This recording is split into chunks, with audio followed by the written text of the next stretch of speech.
BA प्रथम वर्ष यानी पार्ट 1 के विद्यार्थियों को हिंदी से संस्कृत भाषा में अनुवाद का कुछ अंश आपको पाठ्यक्रम में सम्मिलित है आपके लिए।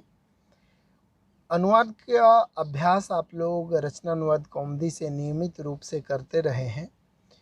उसी अभ्यास के साथ साथ आज मैं आपको इसमें कुछ और एक विशेष जो प्रयोग है जो आपके लिए बहुत ही हितकारी होगा अगर आप इसका अभ्यास करेंगे।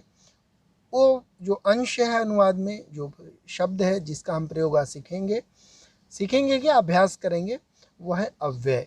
न व्ययम इति अव्ययम, अर्थात जो व्यय ना हो, जो खर्च ना हो, उसे अव्यय कहा जाता है। इसको हम इस तरीके से समझ सकते हैं। संस्कृत भाषा का जब हम अनुवाद करते हैं तो देखते हैं कि कर्ता का प्रयोग क्रिया के अनुसार होता है, कर्तृवाच्य में। कर्मवाच्य में कर्म के अनुसार क्रिया का प्रयोग होता है, अर्थात एक वचन का कर्ता है तो क्रिया भी एक वचन का।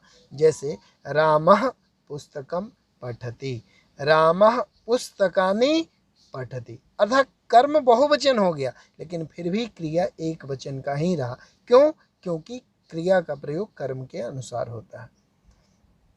इसी प्रकार से हम देख रहे हैं कि क्रिया के अनुसार कर्ता का प्रयोग, कर्म के अनुसार कर्तृवाच्य में क्रिया का प्रयोग। तो ये कुछ नियम है जो हमेशा स्त्रीलिंग अलग, पुल्लिंग अलग, नपुंसकलिंग अलग, सब में परिवर्तन होता रहता है। लेकिन अव्यय का मतलब है कि जो विकार रहित हो, जिसमें किसी पुल्लिंग, किसी स्त्रीलिंग, किसी नपुंसकलिंग, किसी प्रथमा द्वितीया तृतीया चतुर्थी पंचमी षष्ठी आदि सभी विभक्तियों में, एक वचन द्विवचन बहुवचन में, इसका जो मूल स्वरूप है वह स्वरूप वैसा ही रहता है, कभी भी परिवर्तन नहीं होता है। चाहे विभक्ति, लिंग, वचन के अतिरिक्त लकारों में भी यदि परिवर्तन हो जाए, लट लकार, लोट लकार, लंग लकार, लिट लकार, विधि लिंग, तब भी इसमें कोई परिवर्तन नहीं होता, इसीलिए इसको अव्यय कहा गया। अब इसका कुछ जो प्रमुख अव्यय हैं जो नियमित रूप से आते हैं, मैं उसका और उसके साथ साथ वाक्य का भी उच्चारण करूंगा। जो प्रमुख अव्ययों में आते हैं अत्र, अत्र मीन्स यहाँ, अत्र, तत्र मीन्स वहाँ, सर्वत्र मीन्स सब जगह, कुत्र मीन्स कहाँ, अन्यत्र मीन्स कहीं और, इसी तरह से एकत्र मीन्स एक ही स्थान पर, यत्र मीन्स जहाँ। इस तरह से अव्यय है, उनका वाक्य के साथ मैं प्रयोग करूंगा। आप सभी इसे सुन करके अपनी कॉपी में और भी वाक्य इस प्रकार से बना सकते हैं। जैसे अत्र, अत्र पुस्तकम अस्ति, अत्र छात्रः अस्ति, अत्र छात्राः सन्ति, तत्र, तत्र द्वारम अस्ति, वहाँ द्वार है, तत्र वृक्षाः सन्ति, वहाँ वृक्ष हैं, तत्र महाविद्यालयः अस्ति, वहाँ महाविद्यालय है, कुत्र भवतः महाविद्यालयः कुत्र अस्ति, आपका महाविद्यालय कहाँ है, इसका उत्तर भी हो सकता है मम महाविद्यालयः मुंगेर नगरे अस्ति, मेरा महाविद्यालय मुंगेर नगर में है। मम महाविद्यालयः मम नगरः, मम मुंगेर नगरम गंगा तीरे अस्ति, गंगा के किनारे है। उसी प्रकार सर्वत्र, वायु सर्वत्र अस्ति, वायु सर्वत्र अस्ति, ईश्वरः सर्वत्र अस्ति, अन्यत्र। जैसे आप सभी मुंगेर में हैं तो हम क्या कह सकते हैं, दिल्ली अन्यत्र अस्ति, दिल्ली अन्यत्र अस्ति, पाटलिपुत्र नगर अन्यत्र अस्ति, मम भ्राता अन्यत्र अस्ति, अन्यत्र मीन्स कहीं और है, जो आपके पास नहीं है उसके लिए आप अन्यत्र का प्रयोग कर सकते हैं। एकत्र, एकत्र में क्या कह सकते हैं, मंत्रिणः एकत्र अस्ति। इस समय कोरोना हो रखा है, लॉकडाउन में सभी लोग अपने अपने घर हैं, तो हम क्या कह सकते हैं, मम परिवारस्य सर्वे सदस्या एकत्र सन्ति, एकत्र मम परिवार एकत्र अस्ति, एकत्र है। इसी प्रकार से पृष्ठतः, पीछे, मंदिरस्य पृष्ठतः वाटिका अस्ति, मंदिर के पीछे वाटिका है। वामतः यानी लेफ्ट साइड में, मंदिरस्य वामतः वामतः पुरोहित गृहम अस्ति, मंदिर के बाईं ओर पुरोहित का घर है।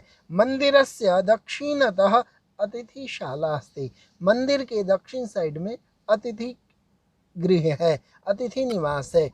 ऊपरी मंदिरस्य ऊपरी कलशः स्थापितः अस्ति, मंदिर के ऊपर कलश स्थापित है। इसी प्रकार अधः नीचे, मंदिरस्य अधः उत्सव गृहम अस्ति, मंदिरस्य अधः उत्सव गृहम अस्ति, उत्सव घर है। अधः मीन्स नीचे। इसी प्रकार उभयतः और परितः, उभयतः दोनों ओर, परितः मीन्स चारों ओर। मार्गस्य उभयतः वृक्षाः सन्ति, मार्ग के दोनों ओर वृक्ष हैं। परितः सैनिक मुख्यालयम परितः सैनिकाः सन्ति, सैनिक मुख्यालय के चारों ओर सैनिक हैं।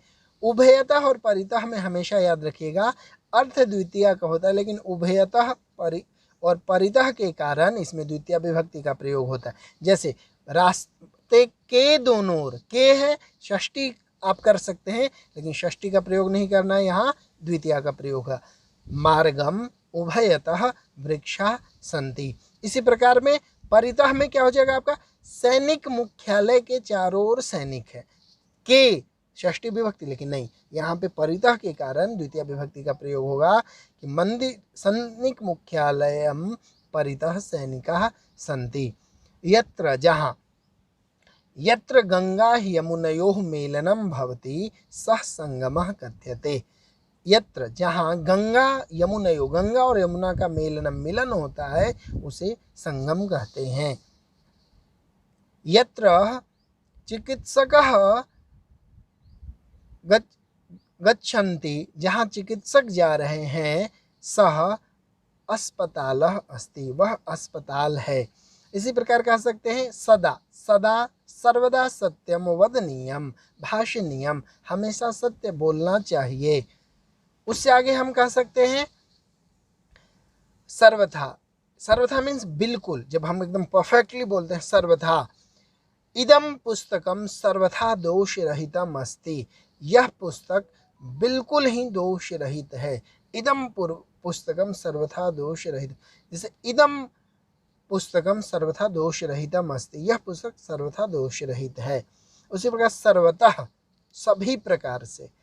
अब हमेशा क्या होता है, वचनात् पूर्वः, वचनात् लेखनात्, लिखने से पहले, बोलने से पहले, पूर्वम सर्वतः विचारणीयम, लिखने से पहले, बोलने से पहले, सर्वतः विचारणीयम, सभी प्रकार से विचार कर लेना चाहिए।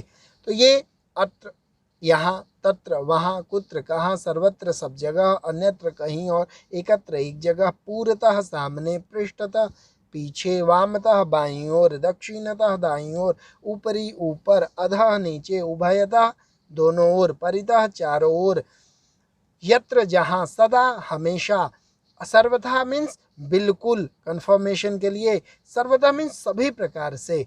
इस प्रकार से अव्यय कुछ होते हैं जिनका वाक्य में प्रयोग आप करते हैं। इसके अतिरिक्त हम देखते हैं कि कुछ अव्यय ऐसे हैं जो युग्म में, जोड़े के रूप में प्रयोग होते हैं। जैसे कि जब, जैसे जोड़े के रूप में कैसे होते हैं, यथा तथा, यथा मीन्स जैसे, तथा मीन्स वैसे।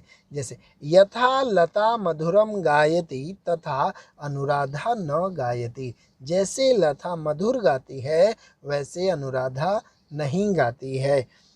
उसी प्रकार कह सकते हैं यथा मम कृते, मेरे लिए, जैसे मैं अपने लिए कहूँ कि यथा शीत ऋतु रुचिकरः भवति तथा ग्रीष्म ऋतु न, अर्थात जैसे शीत ऋतु आनंददायक होता है वैसे गर्मी की ऋतु आनंददायक नहीं होती है। इसी प्रकार यदा तदा, यदा मीन्स जब, तदा मीन्स तब।